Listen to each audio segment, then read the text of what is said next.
Welcome back to the Deep Dive. This is where we take all the research and notes you provide us, that whole stack of material, and really we just try to turn it into the essential knowledge you need. And today we're wrestling with maybe the biggest rumor swirling around the NFL offseason. I mean, this is a potential move so huge, it could fundamentally reshape the Super Bowl odds before training camps even open. It is truly enormous. You flagged this potential trade, and it was really the centerpiece of your off-season deep dive for a reason. All the sources just confirm how monumental the implications are. We are talking about the possibility of Patrick Surtain III. The elite cornerback from the Denver Broncos. Exactly. Heading to the Dallas Cowboys. And our mission today is tailored precisely to your materials. We're going to pull the tactical and financial levers driving this whole thing, and then we'll try to quantify the predicted impact. What does this actually mean for both teams' championship aspirations? Right. Because this isn't just about moving one player. As the buzz suggests, this is potentially one of the most significant moves the NFL offseason. It's a power shift. A power shift, absolutely. And when a player of Surtain's caliber, I mean, he's one of the league's most shut-down cornerbacks, when a player like that even enters the rumor mill, you have to pay attention. What makes this whole scenario so compelling is that Denver, despite their strong 11-2 record, is driven by these future financial and strategic constraints to even consider it? Okay, let's unpack this then. Because before we even talk draft picks and cap space, we have to establish why he's worth all this frenzy. So what are the specific, quantifiable metrics you pulled from the research that define Surtain as, truly elite? Well, it starts with his age and pedigree. He's only 25. 25. So you're buying what could be a decade of prime performance. Since 2021, his career stats are just stellar. 266 tackles, 11 interceptions, 58 pass defenses. And an All-Pro in 2023. And All-Pro honors in 2023. Those are the big resume builders. But those are just the basic numbers, right? The real insight and what you highlighted in your notes, it comes from the advanced metrics, the stuff that separates good from generational. Precisely. Let's look at his performance in 2025. His PFF grade was 91.8. Wow. Which places him among the top 2 cornerbacks in the entire league. But the number I really want you to focus on is the catch rate he allowed. Just 46%. Wait, 46%. So if a quarterback throws in his direction, it's basically a coin flip whether the receiver even catches it. That changes the entire calculus for an opposing offense. It absolutely does. It forces quarterbacks to throw away from an entire side of the field, and if they do challenge him, he makes them pay. The deepest metric we have is his EPA per target expected points added per target, which stood at an impressive minus 0.40.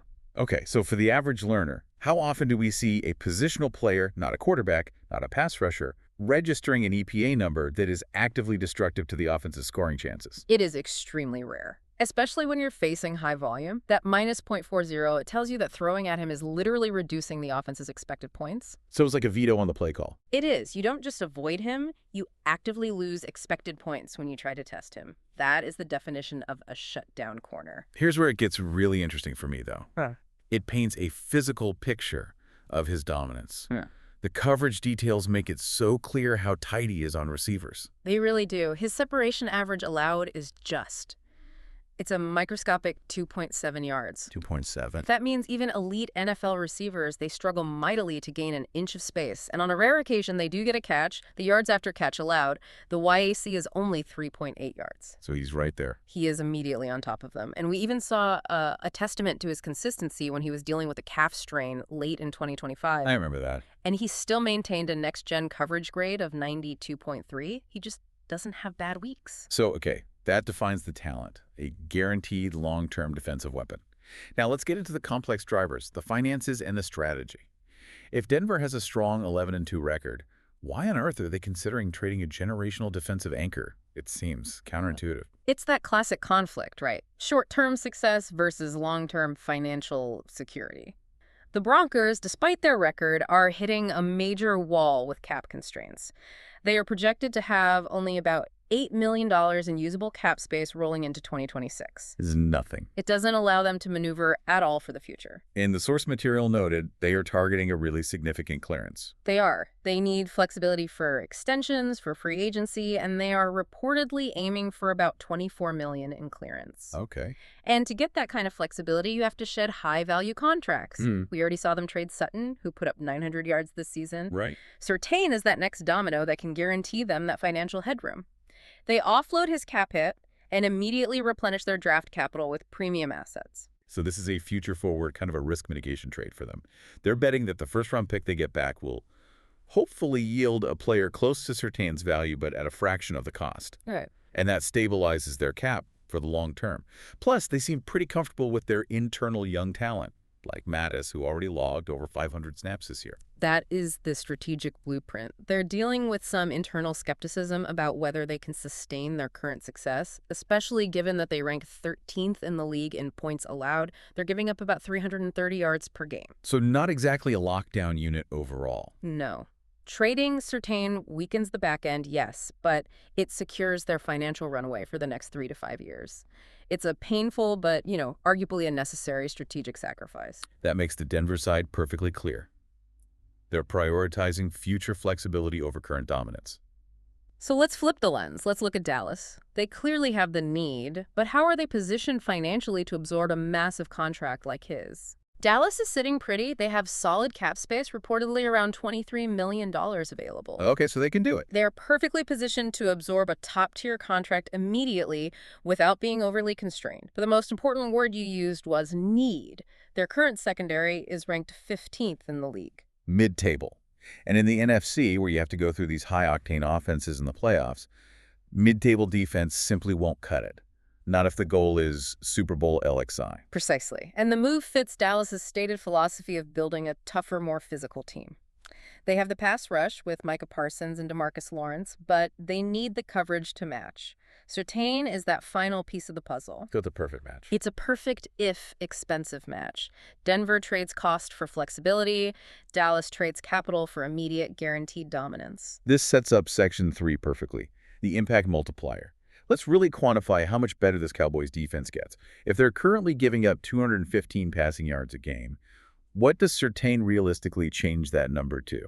The projection is, it's dramatic.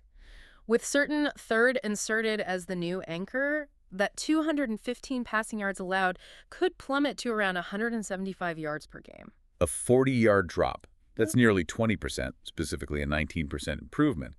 If you translate that over a 4-quarter game, that's like losing the equivalent of 2 full drives worth of passing yardage every single Sunday. And in the tight, high-stakes environment of the playoffs, that 19% improvement is cited in the research as the exact difference between a close loss and a comfortable win. It just reduces the margin for error for opposing offenses. And beyond the raw yards, his presence fundamentally shifts the roles of other elite players. You mentioned Trayvon Diggs is recovering from knee surgery. How does Surtain allow the defensive coordinator to manage Diggs' return and maximize everyone else? It gives them massive tactical flexibility. Surtain can lock down the #1 receiver on the outside, which means Diggs, as he returns to full strength, doesn't need to be immediately thrust into that pure boundary shutdown role. Right, they can ease him in. They can move him into a more versatile role that uses his ball hawking skills without taxing that recently recovered knee. That makes a ton of sense. Exactly, and it creates arguably the most dangerous secondary duo in the league alongside Darren Bland. Who was fantastic in 2025. Outstanding. 5 interceptions, an 87.5 PFF grade. With Surtain taking the top receiver, Bland is freed up to dominate on the other side, or in the slot. It's a domino effect of elevation. Plus, the sources point out the much-needed stability because of Williams' shoulder injury, which makes his status questionable. Surtain plugs that hole with a world-class player immediately. Let's talk about the historical comparisons the sources provided, because this is where the narrative really comes alive for me. This isn't just a statistical uplift. It's about changing the team's entire identity. It is. The analysts compare the potential effect to Jalen Ramsey's move to the Dolphins in 2024, which generated a very measurable 16% coverage elevation for Miami. But the bigger, more inspiring comparison connects back to the franchise's own past. Tell me more about that. The comparison is being made to the dominant Cowboys defenses from the 1990s or the 2000s, but even more specifically. They invoke the Star Shield secondary, of the legendary 2015 Super Bowl winning Denver Broncos team.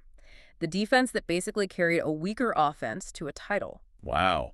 So that's the caliber of defense they believe they're building. A star shield defense. That implies total, overwhelming coverage confidence. And if we connect this to the bigger picture, confidence translates to turnovers.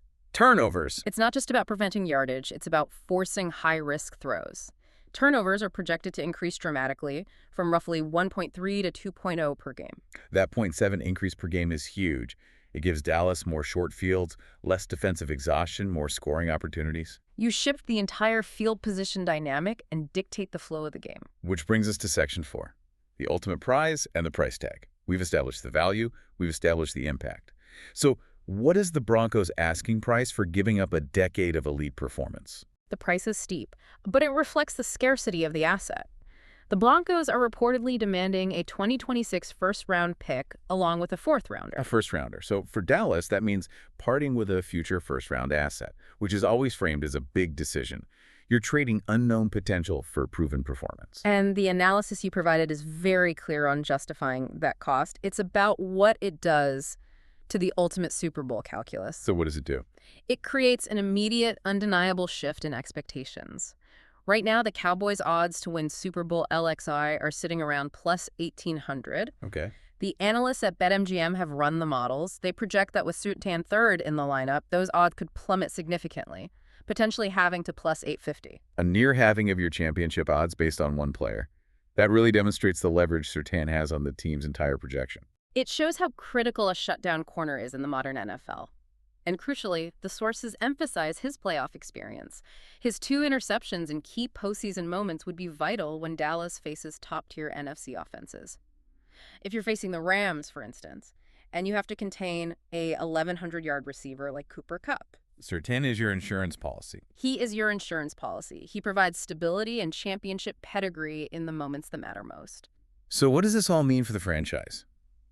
The research suggests this move is a declaration, a serious commitment to chasing number 6. Absolutely. This isn't a Band-Aid. It's a commitment to building a defensive legacy. The goal is to move beyond just being a contender to being a dominant force, creating what the sources describe as a renaissance of their legendary doomsday defense, but in a modern, shiny new form. Right.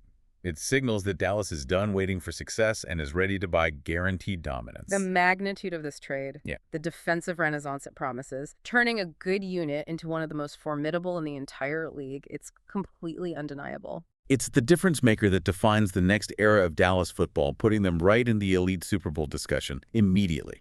And that brings us to a final thought for you. Given that measurable projection, that Surtain's addition could decrease the Cowboys' passing yards allowed by 19% from 215 down to 175 per game? Is that level of quantifiable statistical certainty enough to justify giving up a valuable 2026 first-round pick? Or does the success of that first-rounder need to be guaranteed by draft analysts first? It's a guaranteed upgrade now versus future theoretical potential.